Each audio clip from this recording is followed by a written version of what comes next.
नमस्कार विद्यार्थी मित्रांनो, मी एन टी म्हात्रे सर. आज आपल्याला या ठिकाणी जो दिलेला आयसोमेट्रिक व्ह्यू आहे त्याचे ऑर्थोग्राफिक व्ह्यूज आणि आयसोमेट्रिक व्ह्यूज वर परीक्षेला कशा पद्धतीने प्रश्न येतात ते या ठिकाणी आपल्याला पाहायचंय. आता या ठिकाणी सर्वात प्रथम ऑब्जेक्ट बघा.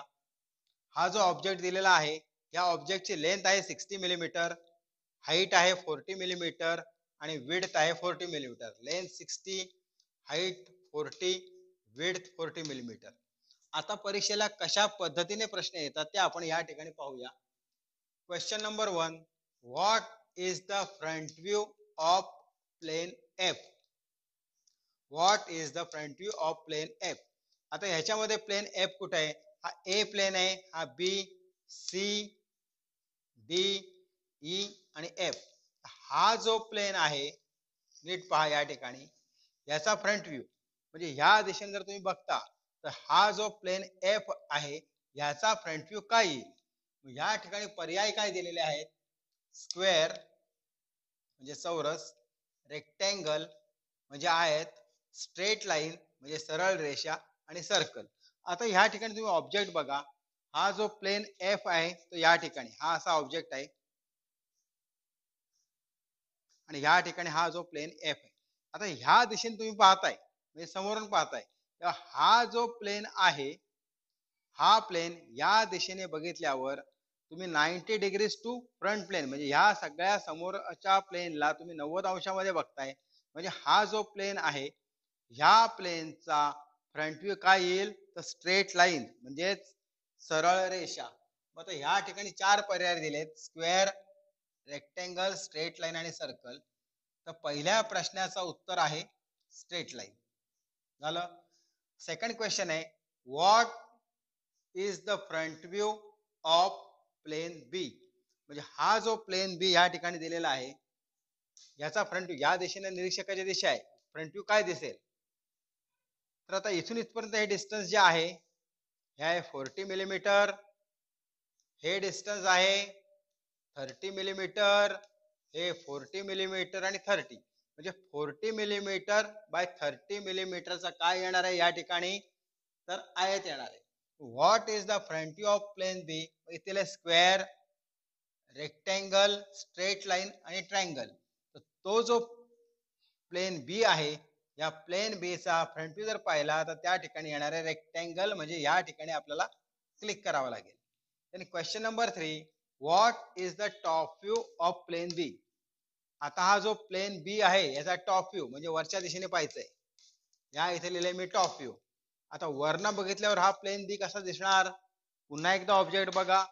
हा प्लेन बी ह्या ठिकाणी आहे आणि तुम्ही वरनं पाहताय तेव्हा हा जो प्लेन बी आहे त्याची या ठिकाणी तुम्हाला स्ट्रेट लाईन दिसणार आहे. निरीक्षण करायला लागेल, तुम्हाला अभ्यास करावा लागेल. वरनं पहा, हा जो प्लेन आहे या प्लेनचा टॉप व्ह्यू जो आहे म्हणजे ह्या प्लेनचा टॉप व्ह्यू या दिशेने बघताना काय दिसेल?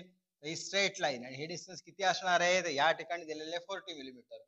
मग क्वेश्चन नंबर 3 चा आन्सर काय येणार आहे? तर स्ट्रेट लाईन. तो रेक्टँगल पण दिसणार नाही, सर्कल पण दिसणार नाही आणि स्क्वेअर पण दिसणार नाही, तर दिसेल straight line. Question number 4, what is the top view of plane A? आता हा प्लेन ए कुठे आहे बघा. हा प्लेन ए या ठिकाणी दिलेला आहे एल शेप मध्ये. हे 10 मिलीमीटर आहे, हे 60, हे 40, हे 20, इथून इथे 30, त्यानंतर इथून इथे 40.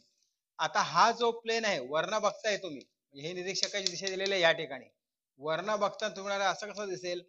नीट निरीक्षण करा तर तुम्हाला ही लाईन आणि फक्त ही लाईन या ठिकाणी दिसणार आहे आणि ही जी लाईन आहे ही या दोन लाईन मध्ये मर्ज होणार आहे किंवा मिसळून जाणार आहे आणि या दोन, 1, 2 आणि 3 लाईनचा तुम्हाला वरनं बघितल्यावर दिसेल पॉइंट. म्हणजे थोडक्यात काय का हा जो प्लेन ए आहे, थोडं जरा बारकाईने पहा, ह्याचा जर प्लान किंवा टॉप व्ह्यू पाहिला तर दिसेल तुम्हाला या ठिकाणी स्ट्रेट लाईन. म्हणजेच what is the top view of plane A चा आन्सर काय येईल? एल शेप येणार नाही, स्क्वेअर येणार नाही, पॉइंट पण येणार नाही, तर straight line of length 60 millimetre येईल.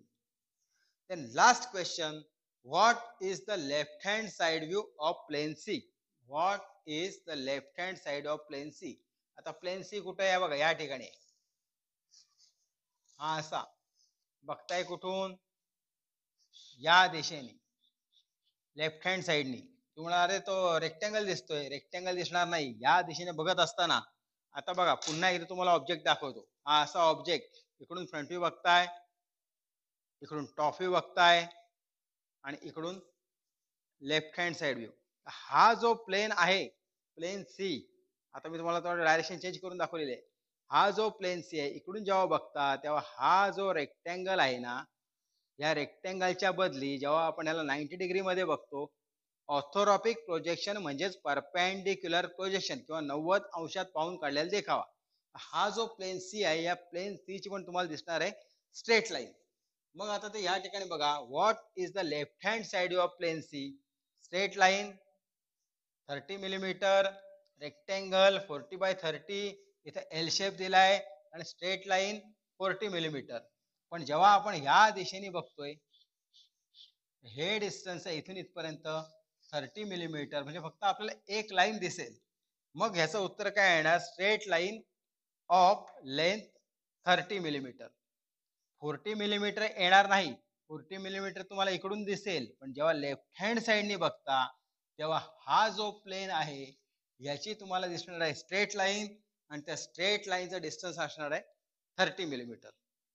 तर अशा पद्धतीने जो ऑब्जेक्ट दिलेला, एक ऑब्जेक्ट परीक्षेला दिला जातो आणि त्या ऑब्जेक्टवर प्रश्न विचारले जातात, ते कशा पद्धतीने सॉल्व्ह करायचे किंवा कशा पद्धतीने त्याचं निरीक्षण करायचं, हे मी तुम्हाला या ठिकाणी सांगितलेलं आहे. तर आजच्यासाठी इथंच थांबतो. धन्यवाद.